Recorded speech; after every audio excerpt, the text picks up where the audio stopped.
মাহবুবে সুবহানী কুতুবে রাব্বানী শেখ আব্দুল কাদের জিলানী রহমাতুল্লাহ আলাইহি তিনি তেনার কিতাবের মধ্যে লিখেছেন, কিয়ামতের দিন আল্লাহ রাব্বুল আলামিন যদি আমাকে ডাক দিয়ে বলেন, আব্দুল কাদের রে যাও, আমি তোমার জন্য 8টা বেহেশতের দরজা খুলে দিলাম, যেই দরজাতে ইচ্ছে তুমি ওই দরজাতে বেহেশতে চলে যাও। আব্দুল কাদের জিলানী রহমাতুল্লাহ আলাইহি লিখতেছেন, আমি যখন বেহেশতের দিকে রওনা দিব, ইতিমধ্যে যদি হঠাৎ করে তাকায় দেখি আমার মা বেহেশতের গেটের মধ্যে দাঁড়াইয়া আছে, মা যদি আমাকে ডাক দিয়ে বলেন, বাবা আব্দুল কাদের রে, আমি তোকে বেহেশতে যাওয়ার জন্য তোর প্রতিবন্ধকতাকে সৃষ্টি করব না। এ বাবা আব্দুল কাদের, আল্লাহ তোমাকে বেহেশতে যাওয়ার জন্য অনুমতি দিয়েছেন, আমি তোমাকে বেহেশতে যাওয়া ঠেকায় দেব না রে বাবা। তবে একটা কথা শোন, প্রায় 2 বছর পর্যন্ত আমার বুকের দুধ খেয়েছিলি রে বাবা। ও বাবা, 2 বছরের দুধের হিসাব তোকে দেওয়া লাগবে না। আমার বুকের দুধ খাইতে খাইতে যখন তুমি বিছনার মধ্যে ঘুমায় যাইতে, ঘুমন্ত অবস্থায় যখন তোমার মুখের মধ্যে থেকে আমার দুধের বোটাটা টান দিয়ে বের করতাম, ইতিমধ্যে তোমার জিহ্বার মধ্যে মুখের মধ্যে 1 ইঞ্চি দুধ লেগে থাকতো। ঘুমন্ত অবস্থায় জিহ্বা নেড়ে নেড়ে তুমি খেয়েছিলে রে বাবা। এ বাবা আব্দুল কাদের শোনো, ওই যে ঘুমন্ত অবস্থায় 1 ইঞ্চি দুধ তুমি জিহ্বা দিয়ে চেটে চেটে খেয়েছিলা, কতটুকু দুধের হিসাব দিয়ে তুমি আজকে বেহেশতে যাও। ইমামুল আউলিয়া শেখ আব্দুল কাদের জিলানী রহমাতুল্লাহ আলাইহি লেখেন, কিয়ামতের দিন আমি আমার মায়ের এরকম 1 ফোঁটা দুধের হিসাব দিয়েও বেহেশতে যেতে পারবো না। পারবেন নাকি ভাই আপনারা? ও চারান এলাকা মুসলমান ভাইরা, কালিহাতির মুসলমান ভাইরা, টাঙ্গালের মুসলমান ভাইরা, বুকের চামড়া দিয়ে যদি মা বাবার স্যান্ডেল তৈরি করে দাও, কিছুতেই তো মা বাবার ঋণ পরিশোধ করতে পারবা না। কোনোদিন মা বাবার বদদোয়া নেওয়ার চেষ্টা করবে না। নবী আমার বলেন, দাওয়াতুল ওয়ালিদাইন, মা বাবার দোয়ার মধ্যে আল্লাহর মধ্যে কোনো বর্ণা থাকে না। মা বাবা সন্তানদের জন্য ভালো দোয়াই করুক আর খারাপ দোয়াই করুক না কেন, মা বাবার দোয়া করতে দেরি কিন্তু কবুল হইতে দেরি হয় না। বিসমিল্লাহির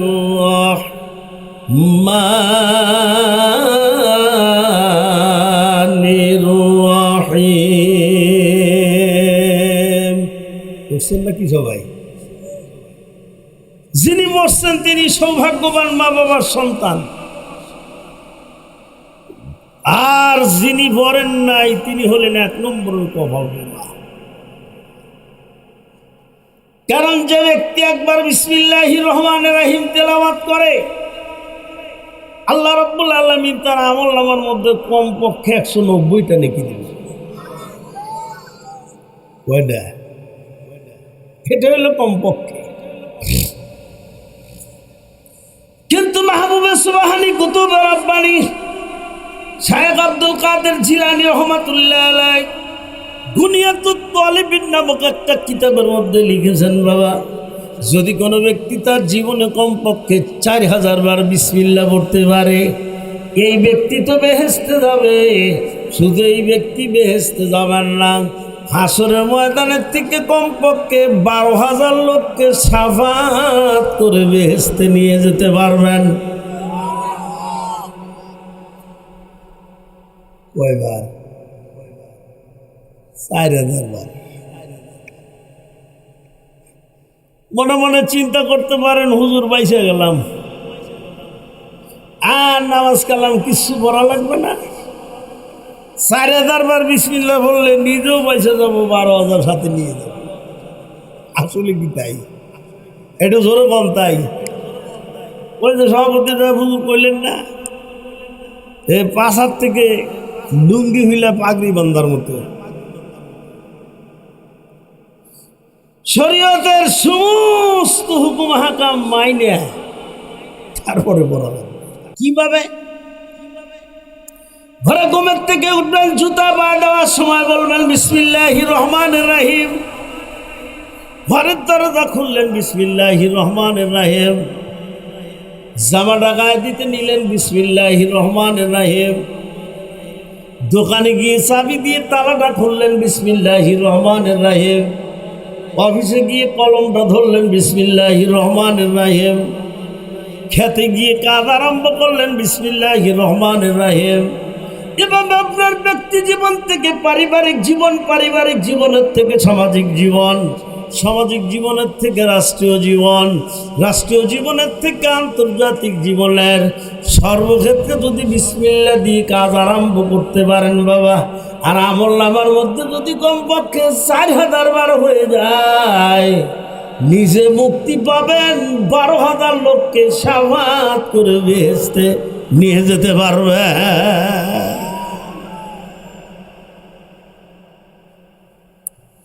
সকল কাজের পূর্বে কি দিয়ে শুরু করবো আমরা?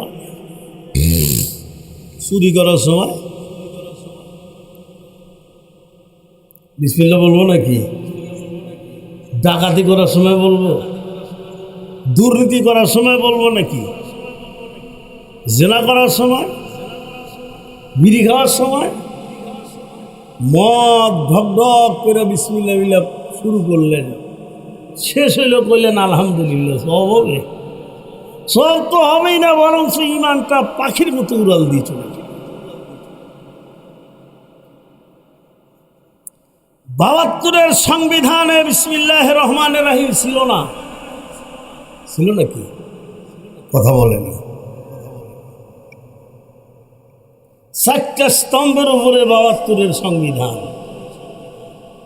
1 নম্বর হলো সমাজতন্ত্র, 1 নম্বর হলো ধর্মনিরপেক্ষ মতবাদ,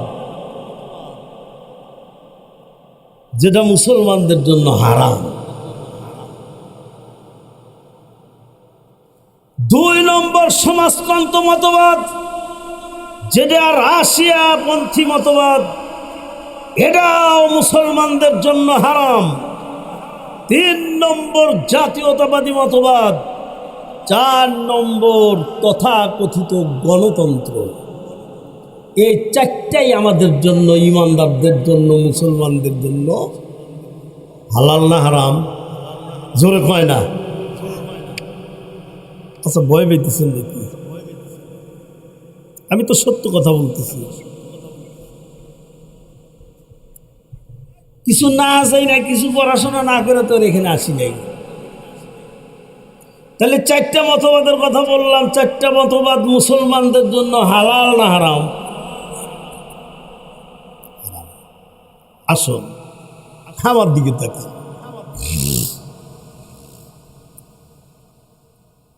শেখ সাহেব দুনিয়ার থেকে বিদায় নিয়ে চলে গেল সপরিবারে। শহীদ প্রেসিডেন্ট জিয়াউর রহমান ক্ষমতায় আসলেন ৭৫-এর ৭ই নভেম্বর। ৭ই নভেম্বর ৭৫-এ ক্ষমতায় আসার পরে উনি সর্বপ্রথম সংবিধানের ৬-এর ক ধারা মোতাবেক সর্বপ্রথম সংবিধানে সংযোজন করলেন বিসমিল্লাহির রহমানির রহিম। কথাটা কি সত্যি না মিথ্যা? শিক্ষিত মানুষ আপনারা, জানার তো কথা। আল্লাহ রাব্বুল আলামিন ইচ্ছা করলে একটা মানুষকে একটা ছোট্ট আমলের মাধ্যমে মাফ করে দিতে পারে। কথা বলে না? আসুন, আমি ওই দিকে যাচ্ছি না, শুধু স্মরণ করাই দিলাম। বন্ধুরা আমার, তাহলে বিসমিল্লাহ দিয়ে সব কাজ আরম্ভ করব, কিন্তু কাজটা হতে হবে ভালো। খারাপ কাজ বিসমিল্লাহ দিয়ে শুরু করা যাবে? খেয়াল করুন, বাংলাদেশের সর্বোচ্চ আরবিক কওমি ইউনিভার্সিটি মাদ্রাসা মঈনুল ইসলাম হাটহাজারী চট্টগ্রাম, এই মাদ্রাসার সুযোগ্য প্রিন্সিপাল মরহুম হযরত মাওলানা জমির উদ্দিন সাহেব রহমতুল্লাহ আলাইহি, যিনি কুতুবে আলম মরহুম হযরত মাওলানা রশিদ আহমদ গঙ্গুহি রহমতুল্লাহ আলাইহির খলিফা ছিলেন। ছোট্ট মানুষ, বাবা মারা গেছে, এতিম মানুষ, লেখাপড়া করতে পারে নাই। বার্মায় গিয়ে একটা ফ্যাক্টরিতে চাকরি নিলেন। এই ফ্যাক্টরি সংলগ্ন ছিল একটা জামে মসজিদ। জমিরুদ্দিন 5 ওয়াক্ত নামাজ জামে মসজিদে গিয়ে আদায় করে। মসজিদে যাতায়াত করতে করতে ইমাম সাহেবের সাথে একটা সম্পর্ক হয়ে গেছে। একদিন ছোট্ট মানুষ জমিরুদ্দিন গভীর রাত্রে স্বপ্ন দেখলেন চট্টগ্রামের থেকে একটা স্টিমার পশ্চিম দিকে রওনা দিয়েছে। উনি স্টিমারের মধ্যে উঠেছেন। মানুষ বলা বলি করে স্টিমারের সারেং কাপ্তান ক্যাপ্টেন হলেন আমাদের মাযহাবের ইমাম আযম আবু হানিফা রহমাতুল্লাহ আলাইহি। আবু হানিফা বুদিমামে বাসভা, আবু হানিফা বুদিমামে বাসভা, আজরাজ উমতানে মোস্তফা। জমিরুদ্দিনের ঘুম ভাঙা গেল। টুকটুক করে তিনি ফজর নামাজ আদায় করার জন্য মসজিদের দিকে রওনা করলেন। ফজরের নামাজ আদায় করার পর ইমাম সাহেবকে ডাক দিই, কে হুজুর, আজকের রাত্রে আমি কিন্তু এইরকম একটা স্বপ্ন দেখেছি। ইমাম সাহেব কয়, বাবা জমিরুদ্দিন, তোমার স্বপ্নের তাবির হলো, তোমার স্বপ্নের ব্যাখ্যা হলো তুমি হানাফি মাযহাবের একজন জবরদস্ত আলেম হওয়া। তাড়াতাড়ি চাকরিটা ছেড়ে দিয়ে দিনে এলেম শিক্ষা করার জন্য পশ্চিম দিকে রওনা দাও।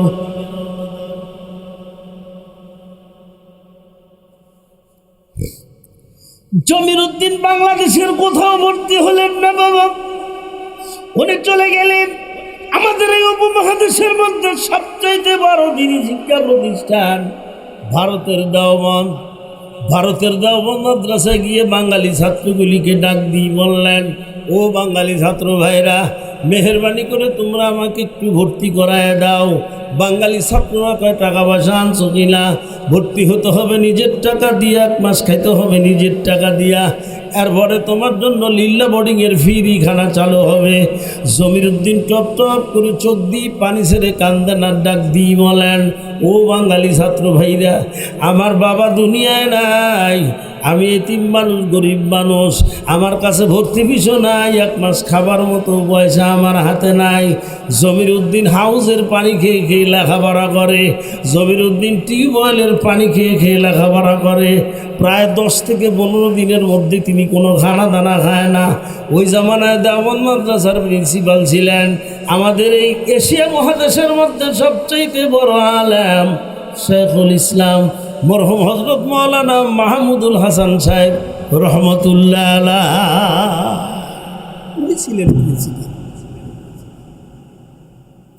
গভীর রাতে আমার নবী স্বপ্নের মাধ্যমে প্রিন্সিপাল মাহমুদুল হাসানকে ডাক দিয়ে বললেন, হে বাবা মাহমুদুল হাসান রে, বাংলাদেশের চট্টগ্রামের থেকে আমার একজন মেহমান দ্বীনি ইলম শিক্ষা করতে আসছে, টাকা নাই হাতে, হাউজের পানি খেয়ে খেয়ে লেখাপড়া করতেছে, তাড়াতাড়ি করে তার দেখাশোনা করে লেখাপড়া করার সুযোগ করে দাও।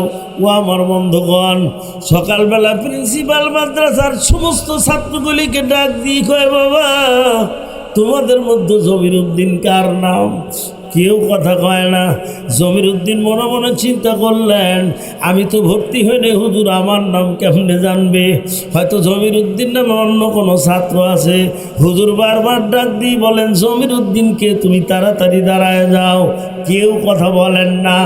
এবার হুজুর ডাক দিয়ে বললেন, বাংলাদেশের চট্টগ্রামের থেকে আসছো, জমিরুদ্দিনকে তুমি তাড়াতাড়ি দাঁড়ায় যাও বাবা।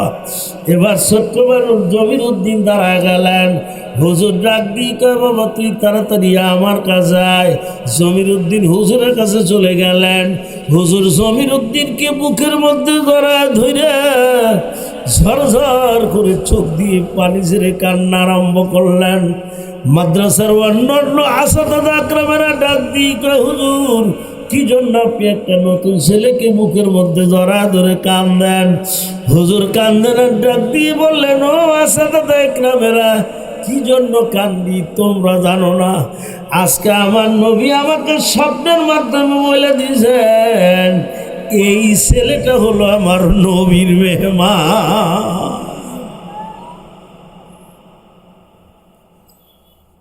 কার মেহমান? একটু জোরে কর না, কার মেহমান?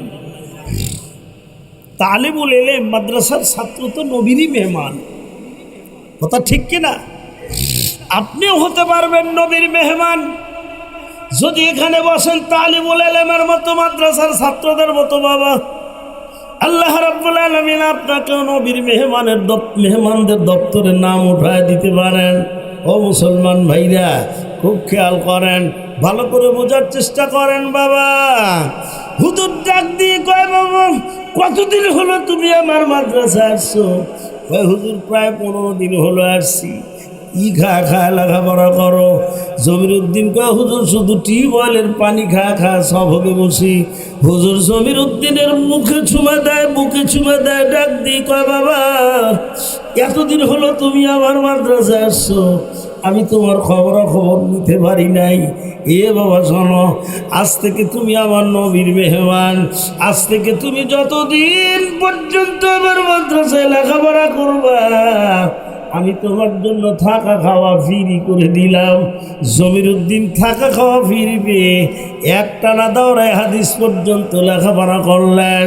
দাওরায়ে হাদিস পর্যন্ত লেখাপড়া করার পরে ওই জামানার সবচেয়ে বড় কুতুবে আলম মরহুম হযরত মাওলানা রশিদ আহমদ গঙ্গুহি রহমাতুল্লাহ আলাইহির কাছে বয়াত হইতে গেলেন। হুজুরের কাছে বয়াত হবার পরে হুজুরের পিঠের মধ্যে জমিরুদ্দিন বুকটা ঘেঁষে দেয়। জমিরুদ্দিন হুজুরের পিঠের মধ্যে কপালটা ঘেঁষে দেয়।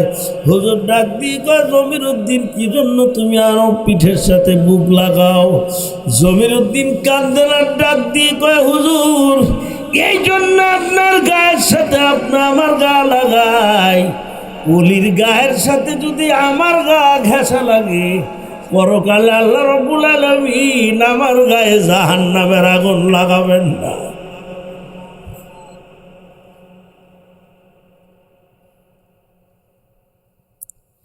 ওখান থেকে তিনি চলে আসলেন। বহুদিন পর্যন্ত হাটহাজারী মাদ্রাসার প্রিন্সিপালি করেছেন। তিনি একটা কিতাব লিখছেন, সেই কিতাবের মধ্যে তিনি লেখেন বেহেশতের মধ্যে একটা পাহাড় হবে, তার নাম হবে জাবালে রহমত। জাবালে রহমত পাহাড়ের টিলার মধ্যে একটা শহর হবে, তার নাম হবে দারুসালাম। দারুসালাম শহরের মধ্যে বহু তলা বিশিষ্ট একটা বিল্ডিং হবে। ওই বিল্ডিং এর একটা কেবিনের নাম, একটা রুমের নাম হবে বাইতুল জালাল। ওই বাইতুল জালাল কেবিনের 4000 জানালা দরজা হবে। আল্লাহ রাব্বুল আলামিন ওই 4000 জানালা দরজাওয়ালা বিশিষ্ট বিল্ডিং এর কেবিনের মধ্যে ওই ব্যক্তিকেই থাকতে দিবেন যে ব্যক্তি তার ব্যক্তি জীবন, পারিবারিক জীবন, সামাজিক জীবন, রাষ্ট্রীয় জীবন, আন্তর্জাতিক জীবনের সর্বক্ষেত্রে 4000 বার বিসমিল্লাহ পড়েছিল। কয়বার? এটি জোরে কোন?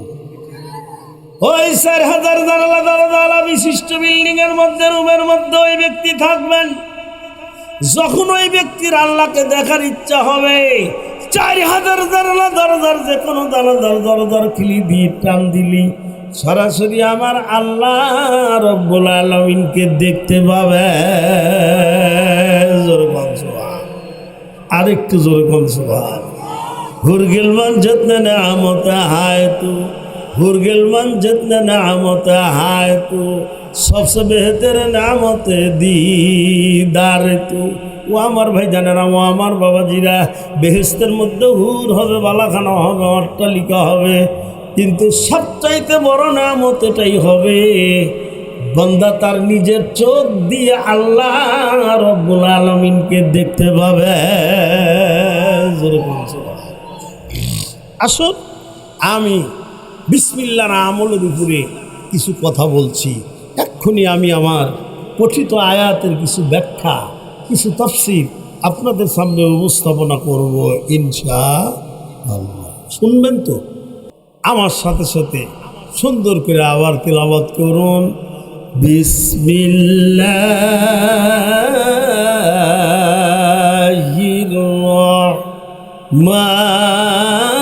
রহমানির রহিম। উদউনি আস্তাজিব লাকুম। আল্লাহ বলেন, তোমরা আমার কাছে দোয়া করো, আমি তোমাদের কবুল করব। একটু জোরে কন না, একটু জোরে কন। আল্লাহ বলেন তোমরা আমার কাছে চাও, আমি তোমাদের দেব। চাইতে হবে কার কাছে? একটু জোরে কন। সব কিছু দেওয়ার মালিককে।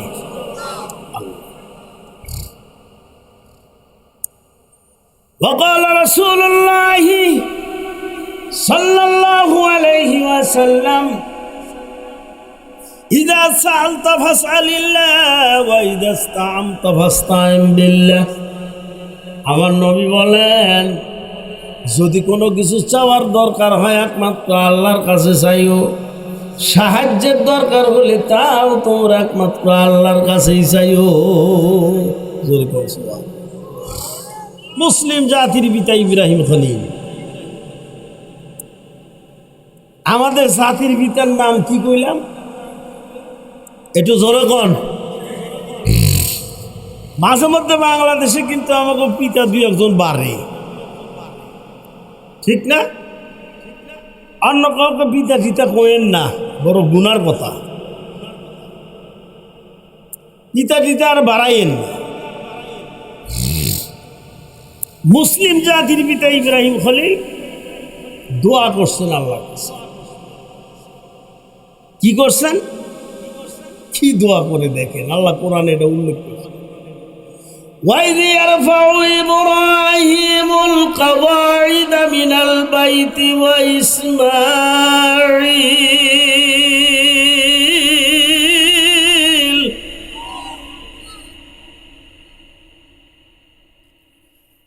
رَبَّنَا تَقَبَّلْ مِنَّا إِنَّكَ أَنْتَ السَّمِيعُ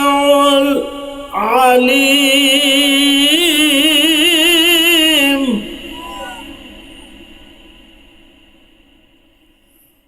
ربنا وجعلنا مسلمين لك ومن ذريتنا أمة مسلمة لك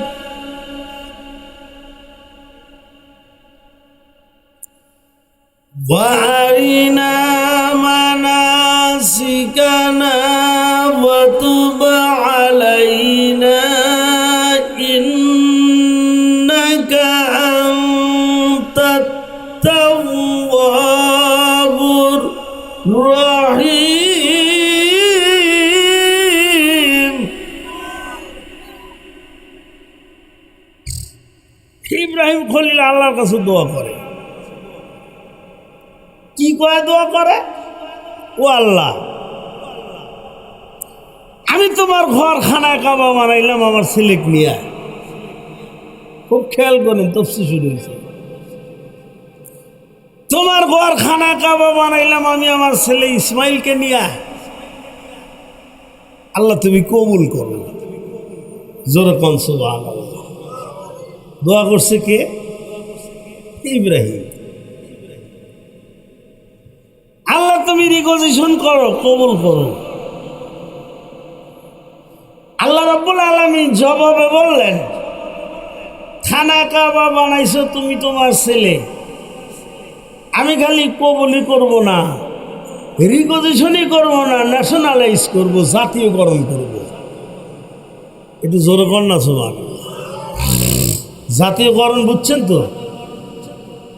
কোন প্রতিষ্ঠান যদি সরকার নিয়ে নেয়, সেই প্রতিষ্ঠানের দায়িত্ব পালন করে কে?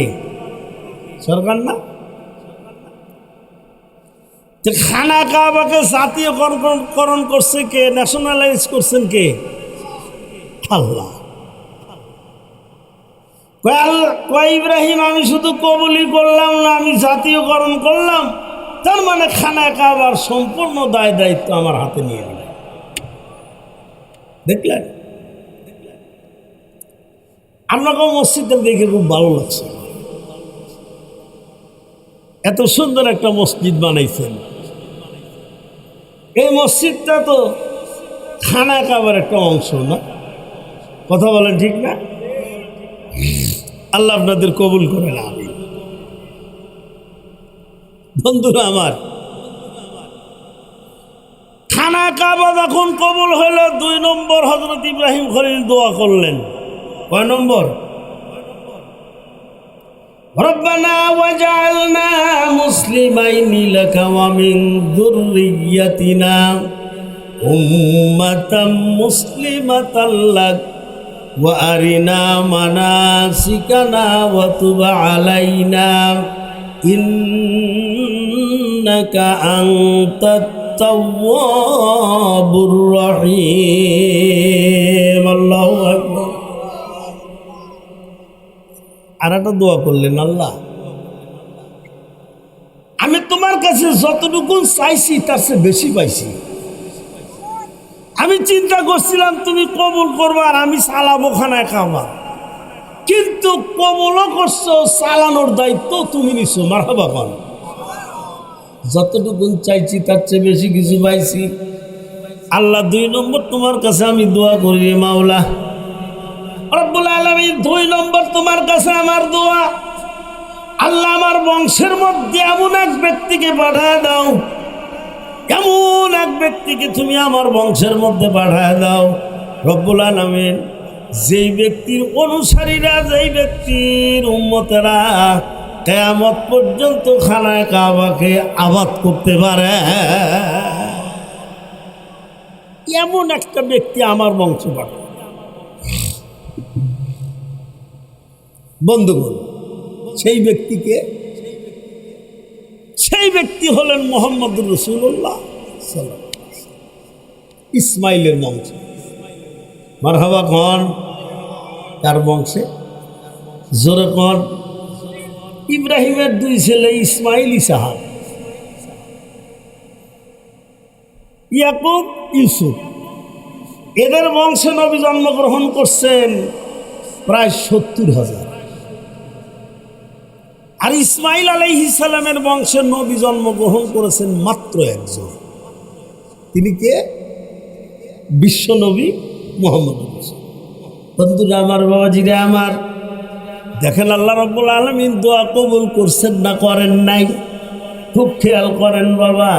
আল্লাহ রাব্বুল আলামিন কিন্তু অবশ্যই দোয়া কবুল করে নিয়েছেন। ও আমার বন্ধুগণ, খানা কাবাকে আল্লাহ পাক কবুল করে নিয়েছেন। ইসমাইলের বয়স কিন্তু 25 বছর। 25 বছর। ইব্রাহিম খলিল মক্কা আপনার কেনান অথবা জর্দানে থাকেন ফ্যামিলি নিয়ে, আর ইসমাইল থাকে মক্কা মুকাররমা। হযরত ইসমাইলের বয়স তখন 25 বছর। হযরত ইসমাইল আলাইহিস সালাম আব্বার কাছে চিঠি লিখে জানা দিলেন, আব্বা যান, মেহরবানি করে আপনি এসে আমাকে একটু বিয়ে করায় দিয়ে যান, পাকশাক করে খাওয়া বড় কষ্ট, ঝামেলা হয়। বন্ধুরা আমার, হযরত ইব্রাহিম খলিল চিঠির প্রতি উত্তরে চিঠি লিখলেন, বাবা ইসমাইল, অনুমতি দিলাম বাবা, বিয়ে করো। দিনের মেহনত নিয়ে, দিনের দাওয়াত নিয়ে ব্যতিব্যস্তর মধ্যে আছি রে বাবা, অনুমতি দিলাম বিয়ে করো, কিন্তু দেখে শুনে বিয়ে করো, ভালো দেখে, পরহেজগার দেখে বিয়ে করো।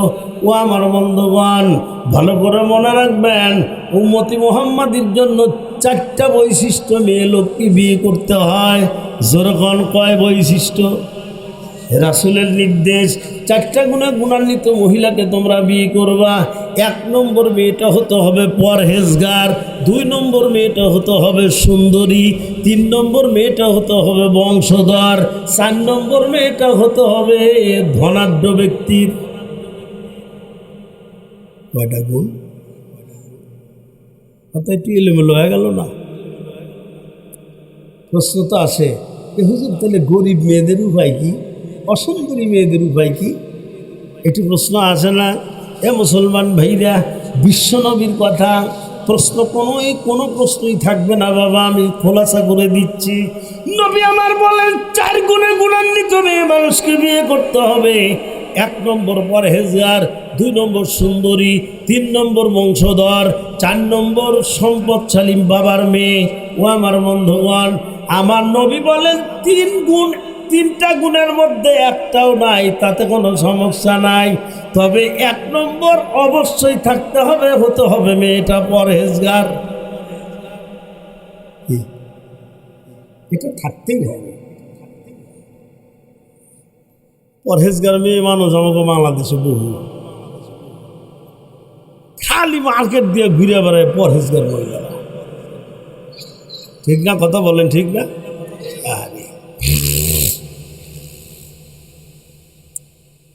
চাকরি বাকরি করে, আবার মেম্বার, চেয়ারম্যান, এমপি, মন্ত্রী, তাও হয়, খুব পরহেজগার, তাই না? কথা বলেন। জাতির কপাল কি এমনি করতেছে? এই মুসলমান জাতির কপাল এমনি করতেছে। আমার দিকে তাকান। হযরত ইব্রাহিম খলিল ডাক দিয়ে বললেন, চিঠির মাধ্যমে জানায় দিলেন, বাবা ইসমাইল, বিয়ে করার সময় দেখে শুনে বিয়ে করো, পরবর্তীতে চিঠিতে আমাকে জানা দিও, আমি আমার বৌমা দেখে আসবো। ও আমার বন্ধুগণ, হযরত ইসমাইল আলাইহিস সালাম বাপের অনুমতি পেয়ে, চিঠি পেয়ে বিয়ে একটা করলেন। বাবাকে জানা দিলেন, আব্বা বিয়ে করেছে আপনি, সে আপনার বৌমা দেখে যান। ও আমার বন্ধুগণ, হযরত ইব্রাহিম খলিল উটের পিঠে সর হয়ে কেনান থেকে, জর্দান থেকে বাড়ি মক্কা অভিমুখে রওনা করলেন। বাড়ির গেটের মধ্যে এসে ডাক দিয়ে বললেন, ইসমাইল তুমি বাড়ি আসো কিনা?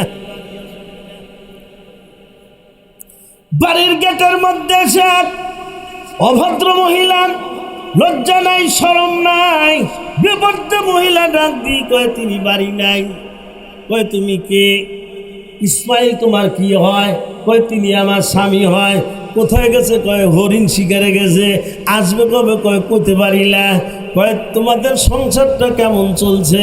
মহিলা উত্তর দেয়, আমাদের সংসারটা বেশি ভালো চলছে না, একবেলা খাই আর একবেলা না খায় থাকি। ও আমার ভাইজানেরা, ও আমার বাবাজিরা।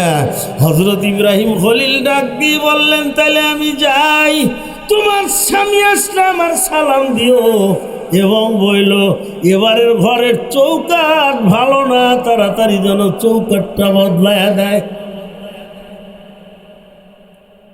কি ভালো না? ঘরের চৌকাঠ ভালো না, বদলায় দিতে বলল। এই কথা বলে তিনি আবার চলে গেলেন কেনান জর্দান অভিমুখে। কিছুক্ষণ পরে হযরত ইসমাইল আলাইহিস সালাম চলে আসছেন। বাবা বাড়ির গেটের মধ্যে ঢুকে ডাক দিয়ে কয়, বিবিরে, আমার আব্বা বুঝি আসছেন। আপনার আব্বা কিনা আমি জানি না, একজন বুড়া মানুষ, সুন্দর চেহারা, টল ফিগার এখানে আসছিল। আপনার আব্বা যাচ্ছে, আপনি কি করে বুঝলেন, কি করে জানলেন? ও আমার বন্ধুগণ, হযরত ইসমাইল আলাইহিস সালাম ঝরঝর করে চোখ দিয়ে পানি ছেড়ে কেন্দে কেন্দে ডাক দিয়ে বললেন, বিবিরে শোনো, আমার বাবা হলেন এই যুগের শ্রেষ্ঠ পয়গম্বর ইব্রাহিম খলিল। আল্লাহর পয়গম্বররা যদি কোথাও গিয়ে দাঁড়ায়, 40 দিন পর্যন্ত তাদের গায়ের সুঘ্রাণ ওই এলাকার মধ্যে পাওয়া যায়। আমি আমার বাবার গায়ের সুঘ্রাণ পাইতেছি রে বিবি। আপনার আব্বা কিনা আমি জানি না, একজন বুড়া মানুষ, সুন্দর চেহারা, টল ফিগার এখানে আসছিল। কয়, কি বলে গেছে আমার আব্বা? কয়, শোনেন, আপনার আব্বা আমাদের সংসার সম্বন্ধে আলোচনা করেছেন, যাবার সময় বলে গেছে আমাদের ঘরের চৌকাঠ নাকি ভালো না, তাড়াতাড়ি চৌকাঠটা বদলায় দিতে বলেছেন। হযরত ইব্রাহিম খলিল ডাক দিয়ে বললেন, বিবিরে শোনো, আমার আব্বা কি বলে গেছে তুমি বুঝো নাই, আমি বুঝেছি। তোমার মধ্যে সবর নাই, শকর নাই, ধৈর্য নাই। তুমি আমার আব্বার সাথে এমন ব্যবহার করেছো, যেই ব্যবহারের জন্য তিনি বুঝতে পেরেছেন তুমি আমার উপযুক্ত স্ত্রী না। স্ত্রী হলো ঘরের চৌকাঠ, তাই তিনি ইনডাইরেক্ট বলে গেছে তোমাকে তালাক দেওয়ার জন্য।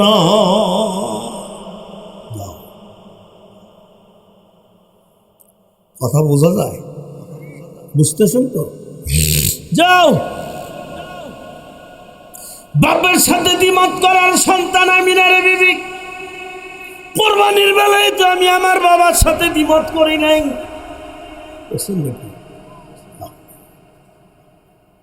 বাবা ইসমাইল, তোমাকে কোরবানি দেই, আল্লাহর হুকুম স্বপ্নে দেখছি, আব্বা দেন। সুবহানাল্লাহ। এটা প্রশ্ন করলেন না, কে জন্য দিবেন? দিবেন কেন? কি সমাচার? দ্বিমত করছে নাকি? যখন করছেন, হযরত ইব্রাহিম খলিল ডাক দিয়ে বললেন, বাপের সাথে দ্বিমত করার সন্তান আমি না। কোরবানির বেলায় আমি আমার বাবার সাথে দ্বিমত করি নাই। যাও, তাড়াতাড়ি চলে যাও। বিবিকে বিদায় দিয়ে বাবার কাছে আবার চিঠি লিখলেন, আব্বা যান আসুন, মেহরবানি করে এসে আপনি আমাকে এবার দেখে শুনে বিয়ে করায় দিয়ে যান। হযরত ইব্রাহিম খলিল আবার চিঠির প্রতি উত্তরে চিঠি লিখলেন, বাবা ইসমাইল, অনুমতি দিলাম রে বাবা, বিয়ে করো, কিন্তু এবার দেখে শুনে করো, পরহেজগার দেখে বিয়ে করো, আল্লাহ আল্লাহ দেখে বিয়ে করো। পরবর্তীতে চিঠি দিয়ে আমাকে জানায় দিও, আমি আমার বৌমা দেখে আসব। বিয়ে করছে। কয় নম্বর বিয়ে? এটা মুসলমানের জন্য কয়টা? জোরে কয় না? এক কুলাঙ্গার মহিলা কিছুদিন আগে কইছে না, কয় নাই? কি কইছে?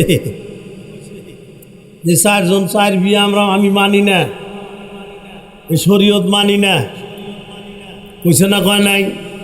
জোরে কর না। মহিলার নামটা জানি কি?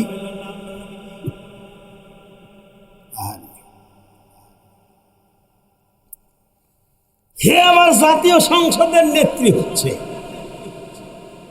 এমপি পদে দাঁড়াইতেছে ঢাকার কোন আসন থেকে? ঢাকা।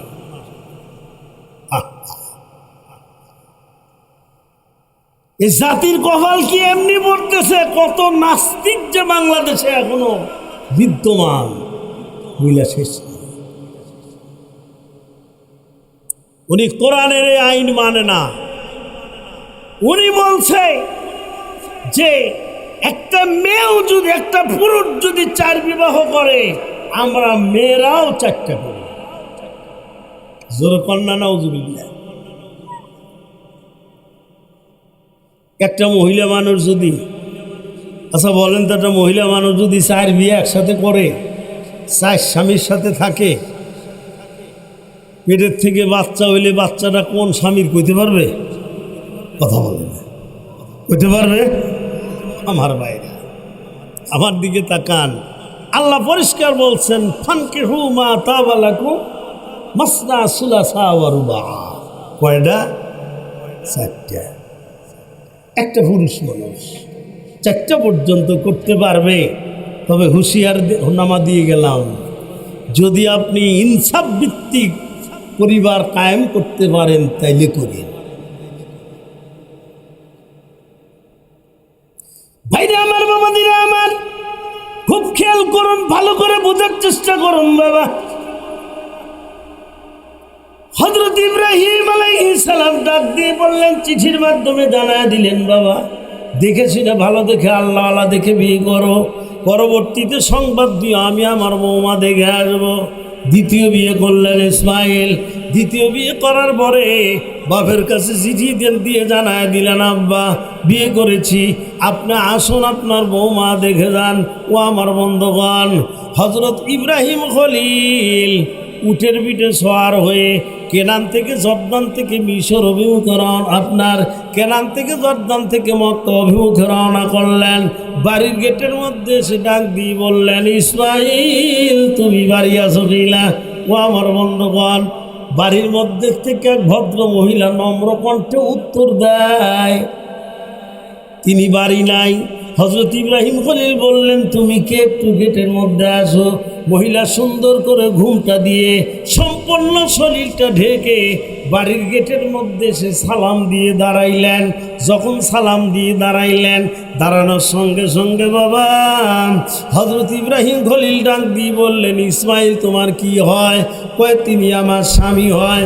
কোথায় গেছে? কয় হুজুর হরিণ শিকারে গেছে। আসবে কবে হুজুর? কইতে পারি না। কয় তোমাদের সংসারটা কেমন চলছে? ভদ্র মহিলা উত্তর দেয়, আল্লাহ রব্বুল আলামিন যে হালে চালান তার উপর রাজি খুশি আছি। পরীক্ষায় পাস, 1 নম্বরে পাস। হযরত ইব্রাহিম খলিল ডাক দিয়ে বললেন, বাবা বুঝতে চাই, জানতে চাই তুমি যে ইসমাইলের সঙ্গে বিবাহ হয়েছে তোমার, আমি জানতে চাই তুমি বলো তো সবচাইতে কোন বিষয়ে খুশি? ভদ্রমহিলা উত্তর দেয়, হুজুর আমি সবচাইতে বেশি খুশি এই যুগের শ্রেষ্ঠ পয়গম্বর ইব্রাহিম খলিলের আমি পুত্রবধূ। সুবহানাল্লাহ, সুবহানাল্লাহ। কার পুত্রবধূ? ইব্রাহিম খলিলের আমি পুত্র। ও আমার ভাই দাদারা, ও আমার বাবাদিরা, হযরত ইব্রাহিম আলাইহিস সালাতু ওয়াস সালাম ডাক দিয়ে বললেন, মা তাহলে আল্লাহ যে হালে চালায় তার উপর রাজি খুশি? জি হুজুর, আল্লাহ রাব্বুল আলামিন যে হালে রাখছেন তার উপর রাজি খুশি আছি। ও আমার ভাই জানেরা, ও আমার বাবাজিরা, ভদ্র মহিলা ডাক দিয়ে কা হুজুর সবচাইতে বেশি খুশি আমি ইব্রাহিম খলিলের পুত্রবধূ। শুধু তাই নয়, ঘর থেকে বের হলে আল্লাহর ঘর খানায় কাবা দেখা যায়, জমজম কূপের পানি আমরা সব সময় পান করি, দোয়া করি। ঘর থেকে বের হলে কোন ঘর দেখা যায়? আল্লাহর ঘর খানায় কাবা। হুজুর দোয়া করি, সব সময় আমরা জমজম কূপের পানি পান করি। মারহাবা মারহাবা মারহাবা, সুবহানাল্লাহ, সুবহানাল্লাহ। কি সৌভাগ্যবান, কথা ঠিক না? ও ভাই, খানায় কাবা দেখা ভালো না খারাপ? তো তাকাইলেই সব। সুবহানাল্লাহ। খানায় কাবার দিকে তাকাইবেন, তাকাইলেই সব। কোরআনের আয়াতের দিকে তাকাইবেন, তাকাইলেই সব। মা বাবার মুখের দিকে তাকাইবেন, তাকাইলেই সব। জোরে কর মারহাবা। ভাইরা আমার, বাবাদিরা আমার, খুব খেয়াল করেন, ভালো করে বোঝার চেষ্টা করেন বাবা। ভদ্র মহিলা ডাক দিয়ে কয়, হুজুর ঘর থেকে বের হলে আল্লাহর ঘরখানা কাবা দেখা যায়। শুধু তাই নয়, জমজম কূপের পানি আমরা সবসময় পান করি, দোয়া করেন।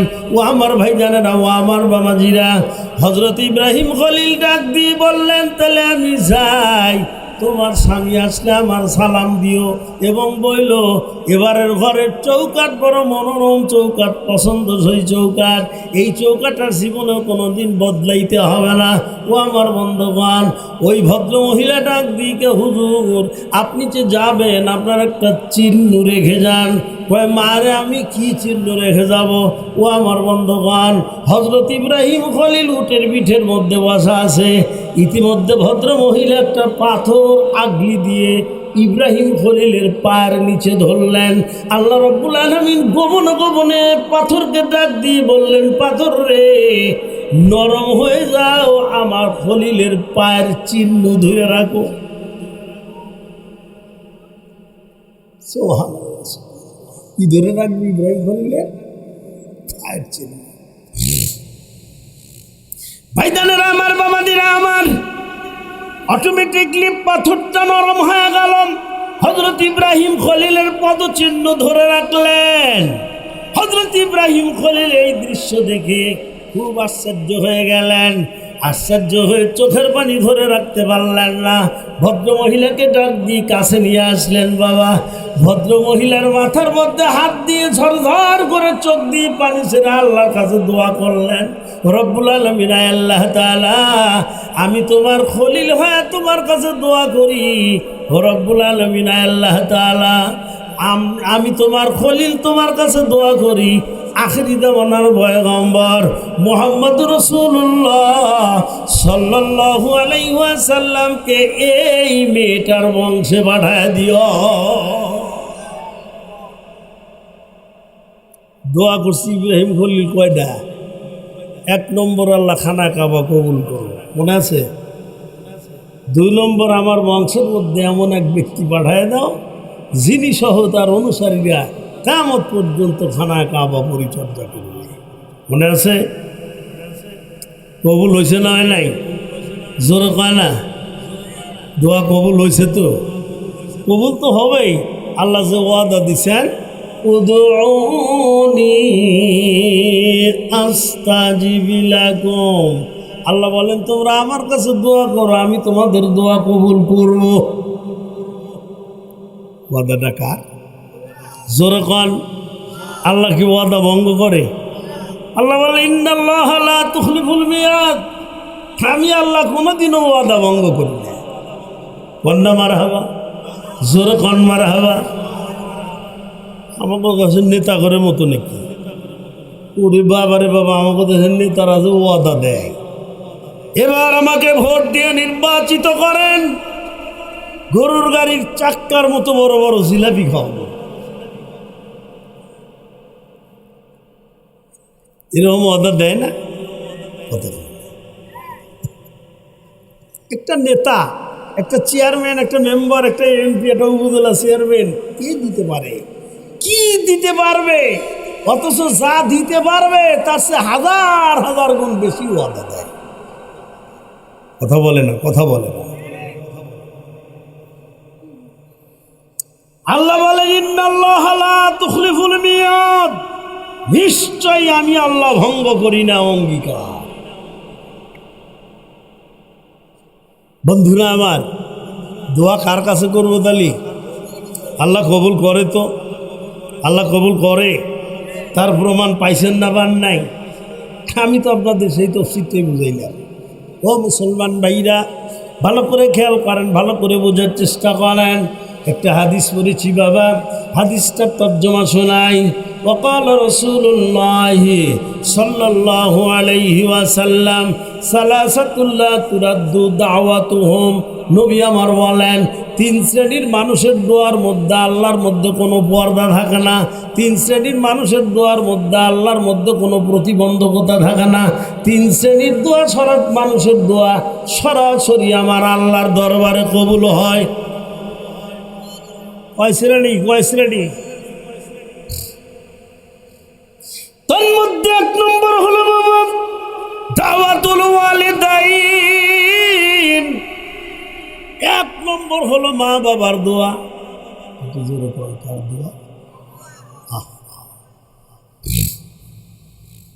মা বাবা যখন সন্তানাদির জন্য দোয়া করে, মা বাবার দোয়ার মধ্যে আল্লাহর মধ্যে কোনো পর্দা থাকে না, প্রতিবন্ধকতা থাকে না।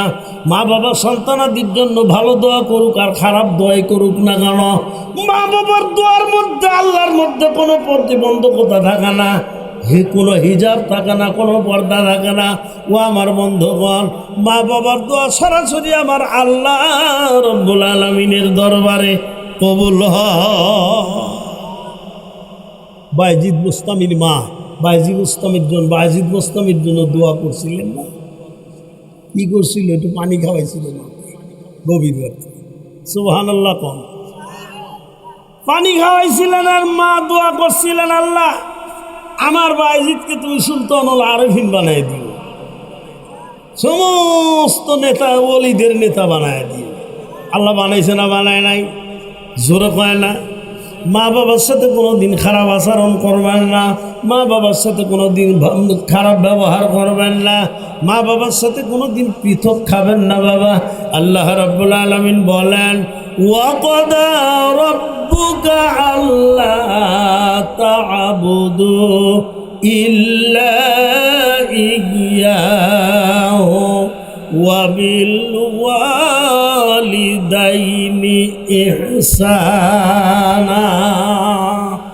সিদ্ধান্ত দিলাম আমি আল্লাহ, একমাত্র গোলামি করতে হবে আমি আল্লাহর, মা বাবার সাথে সদাচার করতে হবে। নির্দেশটা কার? একটু জোরে বলেন, কার?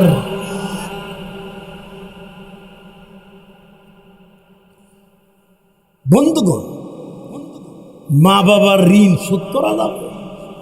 একটু জোরে কোন যাবে? মাহবুবে সুবহানী কুতুবে রাব্বানী শেখ আব্দুল কাদের জিলানী রহমাতুল্লাহ আলাইহি, তিনি তার কিতাবের মধ্যে লিখেছেন, কিয়ামতের দিন আল্লাহ রাব্বুল আলামিন যদি আমাকে ডাক দিয়ে বলেন, আব্দুল কাদের রে যাও, আমি তোমার জন্য 8টা বেহেশতের দরজা খুলে দিলাম, যেই দরজাতে ইচ্ছে তুমি ওই দরজাতে বেহেশতে চলে যাও।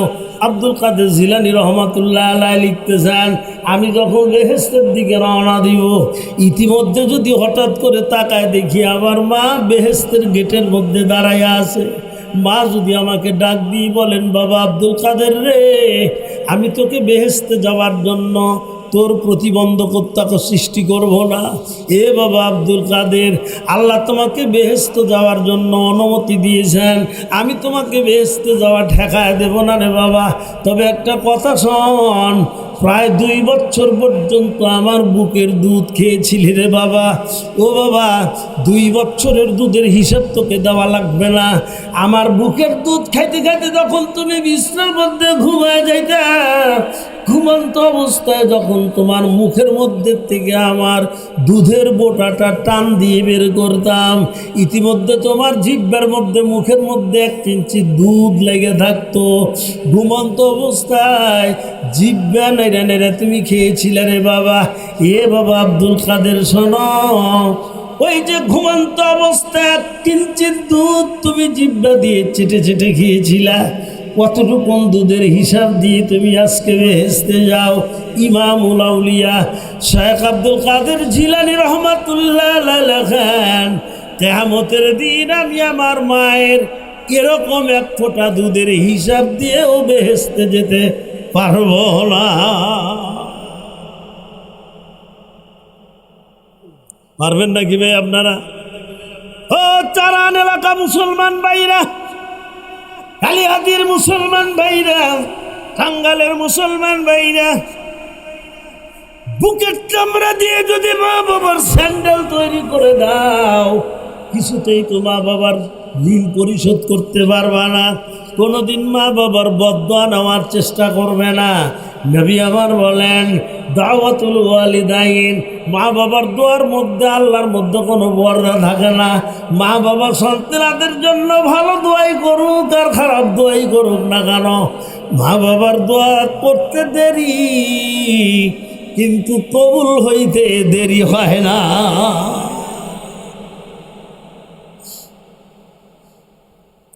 2 নম্বর হলো দাওয়াতুল মাজলুম, মজলুমের দোয়া। বুঝছি তো মজলুম কাকে বলে? বুঝছেন তো? যার জালিমের বিরুদ্ধে প্রতিবাদ করার ক্ষমতা নাই। বোঝা যায়? কথা বোঝা যায়? আপনার ক্ষমতা আছে, পাওয়ার আছে, আপনি আপনার ক্ষমতার বলে, পাওয়ারের বলে একজন নিরহ নির্দোষী মানুষকে জুলুম, অত্যাচার, নির্যাতন করলেন বাবা, জেল জুলুম খাটাইলেন, জোর করে ফাঁসির মঞ্চে ঝুলাইলেন। গেছে না এরকম দিন? কথা বলে না, গেছে না? যায় নাই? দীর্ঘ প্রায় 16 বছর তো গেলই দেখলাম। কত নির্দোষী নিরহ মানুষকে জুলুম, অত্যাচার, নির্যাতন করা হয়েছে, কত মজলুমাত। ওই মুসলমান ভাইরা, কত নির্দোষী মানুষকে আয়না ঘরে রাখছে, কত নির্দোষী মানুষকে গুম করা হয়েছে, খুন করা হয়েছে। কথা বলেন ঠিক না বেঠিক? আর একটু জোরে বলতে হবে, ঠিক না বেঠিক? ভাইরা আমার, বাবাজিরা আমার, কত আলেম ওলামাকে, নির্দোষী মানুষকে জেলের মধ্যে আবদ্ধ করা হলো, কত মানুষকে জেলের মধ্যে থেকে আবার অন্যায়ভাবে ফাঁসির কাষ্ঠের মধ্যে ঝুলানো হইলো। ভাইজানেরা আমার, বাবাজিরা আমার, এই সমস্ত মজলুম ব্যক্তির দোয়ার মধ্যে আল্লাহর মধ্যে কোনো পর্দা থাকে না। বন্ধুগণ, মাজলুম যখন টপ টপ করে চোখ দিয়ে পানি ছেড়ে দোয়া করে দেয়, মজলুমের দোয়া সরাসরি আল্লাহর দরবারে কবুল হয়ে যায়।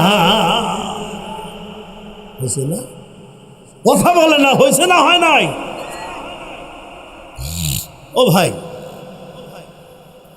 বলুন তো, কার্পণ্যতা না করে সত্যকে প্রকাশ করণার্থে বলুন তো, আল্লামা সাইদি সাহেব এদের দ্বারা, এদের ব্যাপারে যে সমস্ত ভবিষ্যৎবাণী দিয়ে গেছেন, এই কথাগুলো ঠিক হয়েছে না হয় নাই?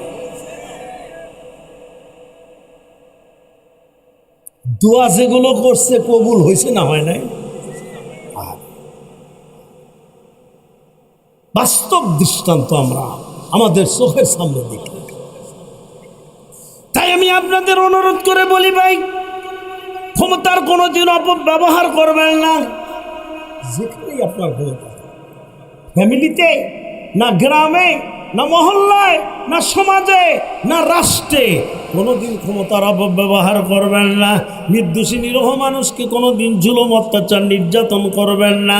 ও আমার ভাই জানেরা, ও আমার বাবাজিরা, মজলুম ব্যক্তিরা যখন আল্লাহর কাছে দোয়া করে দেয়, মজলুম ব্যক্তির দোয়া সরাসরি আল্লাহ রব্বুল আলামিনের দরবারে কবুল হয়। তুই 3 নম্বর দাওয়াতুস সাইমি ইযা আফতার। নবী আমার বলেন, সারাদিন আপনি রোজা রাখছেন, সারাদিন রোজা রাখার পর ইফতারিকে সামনে নিয়ে দোয়া করতেছেন। বাবা, এটা একা একাই হোক আর সামাজিকভাবেই হোক অথবা রাষ্ট্রীয়ভাবেই হোক না কেন, বন্ধুরা আমার, রোজাদার যখন ইফতারির সামনে নিয়ে রোজাদার যখন আল্লাহর কাছে দোয়া করে, তখন রোজাদারের দোয়ার মধ্যে আল্লাহর মধ্যে কোনো পর্দা থাকে না, কোনো প্রতিবন্ধকতা থাকে না। রোজাদারের দোয়া সরাসরি আমার আল্লাহ রব্বুল আলামিনের দরবারে কবুল হয়ে যায়।